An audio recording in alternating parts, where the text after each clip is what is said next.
Ya memang kalau seminari harus belajar Alkitab ya, gitu. Sebagian besar ya belajarnya Alkitab, cuman hal-hal yang lain juga banyak lah yang dipelajari selain belajar Alkitab. Kalau S1 ya, mungkin saya bisa bagi jadi dua. Kurikulum formal itu adalah kurikulum yang memang tertulis di katalog. Belajar apakah itu? Belajar Alkitab, penafsir Alkitab, sejarah, filsafat, pendidikan, belajar pemikiran tokoh-tokoh zaman dulu gitu ya. Terus juga belajar hal yang praktis, bagaimana menghadapi konflik misalnya ya, bagaimana mengatur manajemen gereja, berkhotbah, memuridkan gitu. Itu ya kalau kurikulum yang sifatnya itu non formal itu kalau STH harus tinggal di asrama. Lebih banyak hal lagi yang dipelajari di asrama ya, berhidup bersama, berorganisasi, menghadapi perbedaan budaya, menghadapi konflik, bagaimana harus mengampuni orang yang nyebelin dengan kita. Karena nanti di gereja pelayanan ketemu orang yang bermacam-macam. Nah, inilah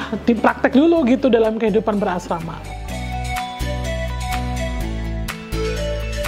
Kalau untuk S2 itu tergantung lagi jurusannya apa.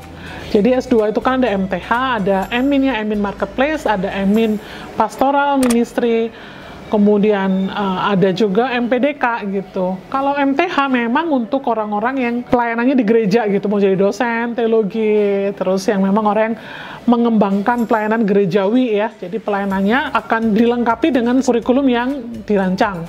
Kurikulum Transforming Culture and Society. Jadi bagaimana gereja melayani sosial kemasyarakatan.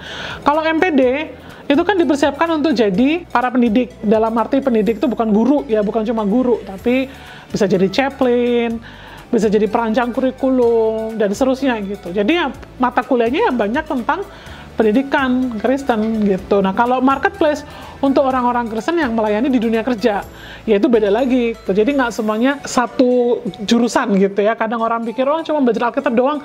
Enggak, tergantung kamu jurusannya apa gitu. Ilmunya luas. Yang pertama ya, tergantung daripada motif orang tersebut mau belajar. Jadi kadang-kadang gini, waduh mau kuliah di kampus A, B, dan C, ini kayaknya seru. No.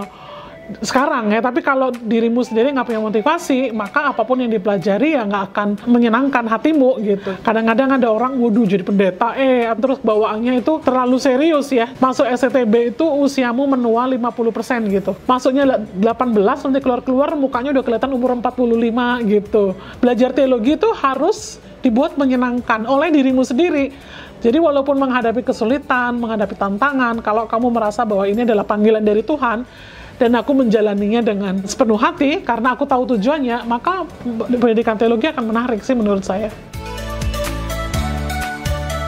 Untuk yang lagi mengumpulkan ya, tips bagaimana memilih seminari yang baik, begitu kan ya. Pikirkan dulu, kalian tuh mau jadi apa? Jadi pendeta yang lain di gereja kah? Atau mau jadi pendidik Kristen?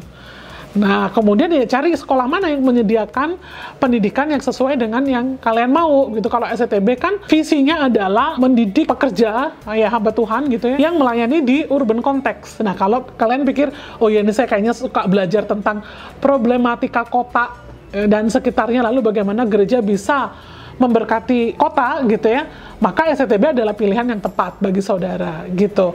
Jadi di STH nggak cuma belajar Alkitab melulu, tapi kehidupan perkotaan tuh gimana sih supaya gereja bisa menjangkau kota. Terus itu tips yang pertama, jadi lihat kalian minatnya apa, lalu lihat sekolah teologianya ya.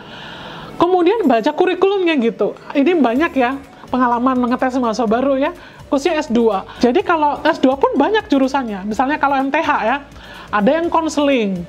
Nanti udah daftar, tiba-tiba saya sebenarnya pengen belajar konseling. Salah rumah, harus cari kampus lain gitu. Di SCTB adanya MTH-nya, Transforming Culture and Society, dalam konteks urban lagi. Jadi jangan salah jurusan, lihat dulu kurikulumnya. Itu yang kedua. Yang ketiga sih lihat dosen ya, biasanya ya. Ini dosen-dosennya qualified nggak gitu. Sekolahnya, lulusannya adalah sekolah yang bener nggak gitu. Ada sekolah yang bagus nggak. Lalu cek kalau dosen-dosennya itu memproduksi pengajaran di YouTube ya, coba dengerin. Siapa tahu pengajarannya mungkin nggak sesat ya, beda dengan doktrin gerejamu misalnya. Terus udah lulus nanti tujuannya mau dipendetakan di gereja, nggak sinode nggak approve sekolah itu ya kan nggak bisa ya gitu. Jadi coba di screening dulu gitu. Jadi tergantung tujuan saudara mau kemana, minatmu kemana, periksa kurikulumnya ya, lalu lihat dosen-dosennya seperti apa gitu.